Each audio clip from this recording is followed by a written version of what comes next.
News 28 मराठीमध्ये आपले स्वागत आहे। आजच्या मोठ्या बातम्यांबद्दल बोलूया। रस्ता मुरमीकरणाचा पण प्रत्यक्षात मातीकरणच। सांगली जिल्हा आटपाडी तालुक्यातील धक्कादायक प्रकार आला समोर। 13,97,000 रुपयांचा मुरुम कुठे गेला आणि रस्ता नादुरुस्त असताना ग्रामपंचायतीचा न हरकत दाखला आला कुठून? हा प्रश्न आज आटपाडी तालुक्यातील विभूतवाडी परिसरातील नागरिक विचारत आहेत। पूर्व खरजेवस्ती ते पश्चिम खरजेवस्ती हा जवळपास 2 किलोमीटरचा रस्ता सन 2021-22 मध्ये रोजगार हमी योजनेतून मुरमीकरण रस्ता म्हणून मंजूर करण्यात आला होता। या रस्त्याचे मंजूर एस्टिमेट तब्बल 19,50,485 रुपये इतके होते। मात्र प्रत्यक्षात 13,97,227 रुपये खर्च मातीतच गाडले गेले, तर कुशल मजुरीची बिले सुमारे 4 ते 4.5 लाख रुपये काढण्यात आली। धक्कादायक बाब म्हणजे रस्त्यावर एकही थर मुरमाचा नाही। रस्त्याच्या दोन्ही बाजूची माती जेसीबीने उचलून रस्त्यावर टाकण्यात आली आणि तोच रस्ता मुरमीकरण म्हणून पूर्ण झाल्याचे दाखवण्यात आले। सुरुवातीला वाहनांची ये-जा होत असल्याने नागरिकांनी फारसे लक्ष दिले नाही।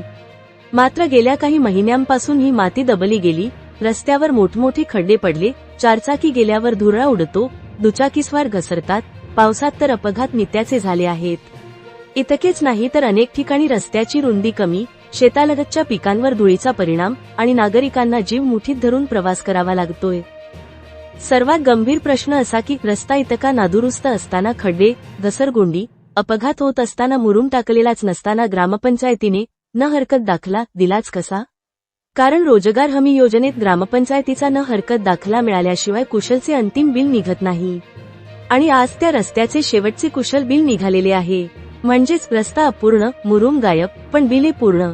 तेल गेले, तूप गेले या म्हणीप्रमाणे मुरमीकरणाच्या नावाखाली मातीकरण झाले, पैसे खर्च झाले, न हरकत दाखला दिला गेला आणि आजही रस्ता जसा होता तसाच आहे। जर हा रस्ता खरंच मुरमीकरण झाला असेल तर त्या रस्त्यावरील मुरुम गेला कुठे? हा आता संशोधनाचा आणि चौकशीचा विषय बनला आहे। आजही नागरिकांची स्पष्ट मागणी आहे, किमान 2 ते 3 इंच मुरुम टाकून रस्ता सुरक्षित करावा, अपघात टाळावेत आणि जबाबदारांवर कारवाई करावी। प्रश्न स्पष्ट आहेत, उत्तर मात्र अद्याप गुलदस्त्यात। इंडिया न्यूज 28 पुणे विभाग प्रमुख दिलीप गायकवाडची रिपोर्ट।